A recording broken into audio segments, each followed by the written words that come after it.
ginagawa ko. Lakay, gusto mong kape?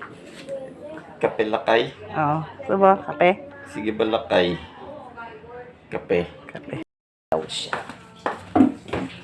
Minsan nagkakape rin siya. Hindi naman binawal ng doktor. Kape siya pero more on water siya kasi yung magpainit kang tubig. Yung gamot niya ngayon sa next chemo niya na bago, malakas kaya naapektuhan daw yung kanyang kidney. Kaya pinapaano siya ng maraming water. Ayan. So nagtatanong po kung kumusta na siya. Okay lang po, Mr. ko. May next batch ng niya, ng chemo niya. Kasi yung first 6 cycle niya, natapos na po niya nung November. Tapos, may natira pa kaya nag-add uli yung doktor niya ng nisipon ako. Another session ng chemo. Tapos, ayan, may ilaw. Pinalitan na yung gamot niya. Mas malakas kaya baka yung kidney daw niya yung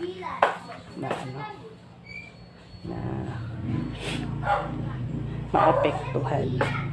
Meron din siyang nilutuan ko siya kagabi na papakita ko sa iyo. Ginawa ko. Ay! Ayan.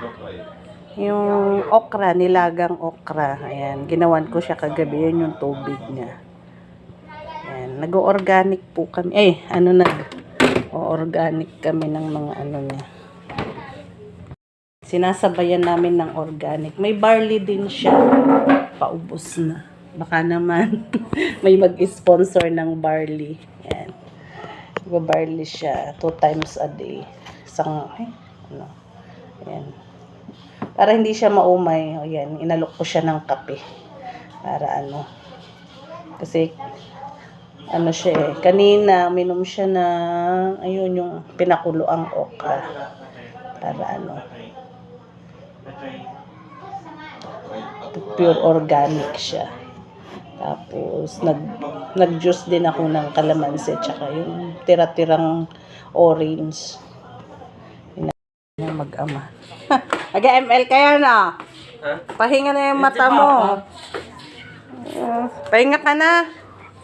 Magpahinga. Ikaw, mo magpahinga?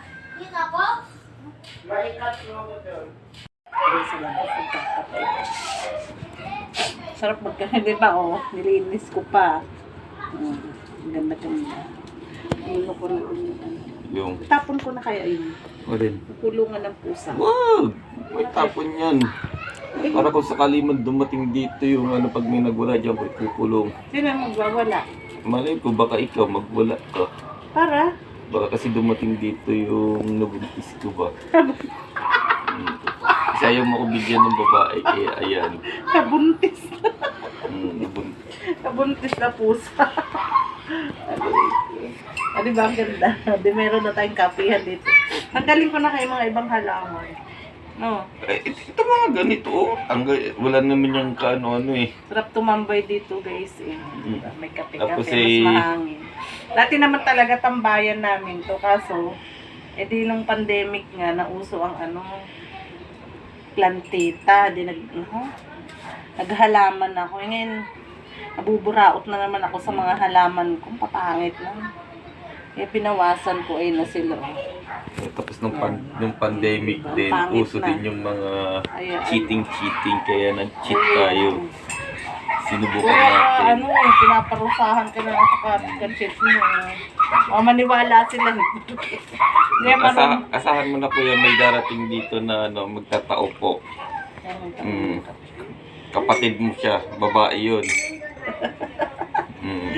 Mga ilang taon na ba yun? Mga mag-1-year-old na mahigit. Ang pangalan nun is Barbie. Barbie ba kasi Gabi? Barbie pangalan nun ha. Baka magpupunta dito yung nanay nun. Ikaw puro kakalokohan. Hindi kalukuhan yun. Alam ko ba kung sinong nanay? Ha?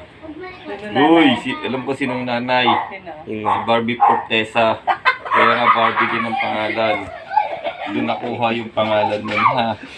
Pag pumunta dito. Yung mga kape mo, nang nervyusin ka rin. Minsan magka-nervyos ka. Ay, hindi may epekto sa atin yung kape. Barbie Fortaleza. Barbie. Oo, hindi Fortesa, ha? Iba yun, artista yun. Barbie Fortaleza. Magkape ka na nga lang para ano ka. Giniginaw ka ba? Hindi. Oh, mamaya giniginaw ka na naman. Namimiss ko lang yung kanyang hug. Yung ganun. Yung tingin ni Gabi. Di ba kapaniwala yung anak niya? Oo, mukha mo. Di ba kapaniwala? Joke ka na naman, Gabi. Hindi joke yun. Tanda mo, tunay Sama yun. nante. Alam ko anong magiging itsura nun. Maganda. Maganda naman ako ka mga Gabi. Maganda ka nga, hindi mo naman binigyan ng girl. Eh, yung binigyan niya ako ng girl. Hindi Kaya po ko tumatanggap ng kapatid. ako tumatanggap Pag ako. lalo na po pag ibang babae po yun. Pag ibang babae po, hindi ko pong tinatanggap as kapatid po. Ay, kailangan mong tanggapin. Anak nga daw ni Barbie Fortesa. Fortaleza, may Fortaleza, hindi Fortesa. Ay, baka Hortales. Fortaleza. Kasi Ba yan? kaya niya tanggap na nga ni Kel na may baby sister na siyang girl. Kaya ang pangalan niya, Barbie F. Toledo. Ano yung F? Fortaleza. Tanda, darating yan dito.